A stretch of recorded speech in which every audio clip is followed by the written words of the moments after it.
రాహుల్కు రామ్ రామ్ ఆయన నాయకత్వ పటిమపై మిత్రపక్షాల్లో సడిలిన నమ్మకం. హర్యానా మహారాష్ట్ర ఫలితాలతో కూటమిలో కుదుపు. ముదిరిన నాయకత్వ వివాదం. మమతకు జై కొడుతున్న నేతలు. ఆమె వైపే అఖిలేష్, పవర్, ఉద్ధవ్. తాజాగా జై కొట్టిన లాలూ ప్రసాద్ యాదవ్, తేజస్వి. కూటమిలో లేకున్నా తృణమూల్ అధినేత్రికి మద్దతు తెలిపిన వైసీపీ. ప్రతిపక్ష ఇండియా కూటమిలో నాయకత్వ పోరు ముదురుతున్నది. ఇటీవలి హర్యానా మహారాష్ట్ర ఎన్నికల్లో దారుణ ఓటమితో కాంగ్రెస్ రాహుల్ గాంధీ నాయకత్వ పటిమపై కూటమి భాగస్వామి పార్టీలలో నమ్మకం సడిలింది. రాహుల్ నాయకత్వంలో బీజేపీని ఎదుర్కోవడం కష్టమేనని, కాంగ్రెస్ను నమ్ముకుంటే తాము మునగడం ఖాయమని ఆయా పార్టీల నేతలు ఆందోళన చెందుతున్నారు. ప్రత్యామ్నాయంగా మమతా బెనర్జీ నాయకత్వానికి జే కొడుతున్నారు. ఇప్పటికే సమాజ్వాదీ, ఎన్సీపీ, శరద్ చంద్ర పవార్, శివసేన, యూబీటీ మమతకు మద్దతు తెలపగా తాజాగా ఈ జాబితాలో ఆర్జేడీ కూడా చేరింది. తటస్థ పార్టీ అయిన వైఎస్ఆర్సీపీ కూడా మమతకు మద్దతు తెలపడం గమనార్హం. ఇండియా కూటమిలో తమ నాయకత్వానికి ఎసరు వస్తుండడంతో కాంగ్రెస్ మమతపై ఎదురుదాడిని ప్రారంభించింది. మొన్ననే మమతా బెనర్జీ ఏమన్నదంటే, బెంగాల్ నుండే ఢిల్లీ రాజకీయాన్ని మలుపు తిప్పుతా అని ఒక ప్రకటన చేసింది. సేమ్ కేసీఆర్ కూడా హైదరాబాదు నుండే ఢిల్లీ రాజకీయంలో భూకంపం సృష్టిస్తా అని గత 3 సంవత్సరాల క్రితం ఒక ప్రకటన చేసింది. ఆ ప్రకటన తర్వాతనే టీఆర్ఎస్ కాస్త బీఆర్ఎస్గా మారింది. ఇప్పుడు మమతా బెనర్జీ కూడా బెంగాల్ వైపు దేశ రాజకీయం అంతా తిరిగి చూసేటట్టు చేయకపోతే చూడండి అని ఒక సంచలనాత్మకమైన ప్రకటన చేసింది. అయితే ఇక్కడ మమతా బెనర్జీకి కావచ్చు, కేసీఆర్ కావచ్చు, ప్రత్యామ్నాయ రాజకీయం ఈ దేశంలో దేవాలని ప్రయత్నం చేస్తున్నారు కొంతకాలంగా. కేసీఆర్ ఏమనుకున్నాడు, బీజేపీ పోతే కాంగ్రెస్, కాంగ్రెస్ పోతే బీజేపీ అనే ఈ రాజకీయాన్ని బద్దలు కొట్టాలి, దేశంలో ఒక 3వ ప్రత్యామ్నాయ శక్తిగా మనం ఎదగాలి అని ఒక ఆలోచన చేసిండు. ఇక్కడ ప్రజలు ఆయనను తిరస్కరించడం వల్ల ఆ అడుగు ముందడవలేదు. మమతా బెనర్జీ దగ్గర కూడా 40కి పైగా ఎంపీ సీట్లు ఉన్నాయి.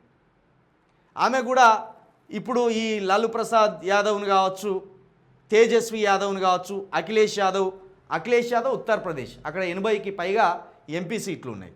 ఇక పవర్, ఉద్ధవ్ అంటే ఇక మొన్న మహారాష్ట్రలో శివసేన పార్టీ ఓడిపోయింది. ఇక్కడ విచిత్రం ఏంటంటే ఇందులోకి వైఎస్ఆర్సీపీ వచ్చింది. వైఎస్ఆర్సీపీ ఎందుకు ఇప్పుడు తృణమూల్ కాంగ్రెస్ వైపు చూస్తున్నదంటే, ఇటు పవన్ కళ్యాణ్, చంద్రబాబు నాయుడు ఏమో బీజేపీతోటి సైక్యతగా ఉన్నారు, పొత్తులో ఉన్నారు. ఇటు వీళ్ళ చెల్లె చూస్తేనేమో కాంగ్రెస్లో దిగింది. ఇప్పుడు కాంగ్రెస్ అధ్యక్షురాలు ఏపీకి, మరి ఒంటరిగా ఉండలేడుగా. కాబట్టి ఇప్పుడు తృణమూల్ కాంగ్రెస్ వైపు ఆయన చూస్తున్నాడు.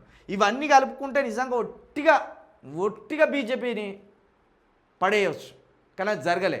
కేసీఆర్ లాంటి నాయకుడు కావచ్చు, లేకపోతే ఈ స్టాలిన్ లాంటి నాయకుడు కావచ్చు తమిళనాడు, లేదా మమతా బెనర్జీ లాంటి నాయకురాలు కావచ్చు, వీళ్ళు ఒక జట్టుగా కనుక గడితే పోయినసారి మన తెలంగాణ ప్రజలు కనుక కేసీఆర్ మళ్ళొకసారి ఆశీర్వదిస్తే దేశ రాజకీయం వేరే తిరుగు ఉండేది. కానీ కేసీఆర్ చేసుకున్న కొన్ని పొరపాట్లు అవి ఇప్పుడు నిజానికి కేసీఆర్ దేశంలో ఏదో ఒక చిచ్చు రాజేష్, బీజేపీకి ఇటు కాంగ్రెస్కు ఒక కొరకరాని కొయ్యగా తయారయ్యేటోడు. ఇది మన ప్రజలు ఆలోచించలేదు. కేసీఆర్ కూడా కొంచెం తెలంగాణ ప్రజలకు కొంచెం దూరంగా వెళ్ళిండు, ఆలోచనలు కావచ్చు, ఆయన పద్ధతులు కావచ్చు. పైగా ఆయనే అంటే ఆయనను మించిన ఎమ్మెల్యేలు అయిపోయింది ఆయన పార్టీలో. ఒక 50 మందిని కనుక ఎమ్మెల్యేలను మారిస్తే కేసీఆర్ మళ్ళా అధికారంలోకి వచ్చేటోడేమో అనేది కొంతమంది మేధావుల వాదన. నిజానికి ఆయన మార్చిన 14 సీట్లలో 9 సీట్లు గెలిచింది. అంటే కేసీఆర్ దూరమైండు, ఈ ఎమ్మెల్యేలు అయితే ఇక ఎక్కడోడు అక్కడ దొరికినంత తిన్నారు. కాబట్టి ఇప్పుడు రాహుల్ గాంధీ నాయకత్వం మీద టోటల్గా వాళ్ళ మిత్రపక్షాలు అందరికీ అనుమానం వచ్చేసింది. ఇప్పుడు ఇంకా మీరు చూడండి, బీజేపీ ఇంకా కొత్త వ్యూహం అల్లుతున్నది.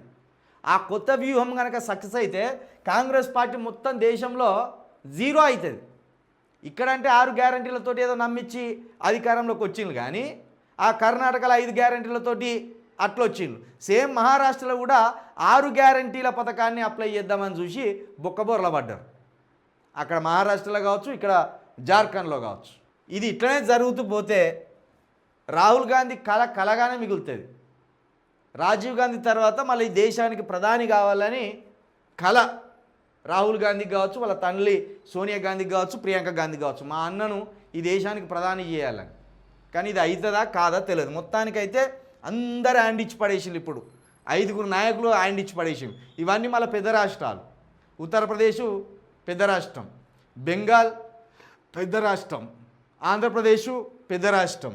ఈ పెద్ద రాష్ట్రాలకు సంబంధించిన నాయకులు అంతా కలిసి ఇప్పుడు రాహుల్ గాంధీకి హ్యాండ్ ఇచ్చి పడేసిండు.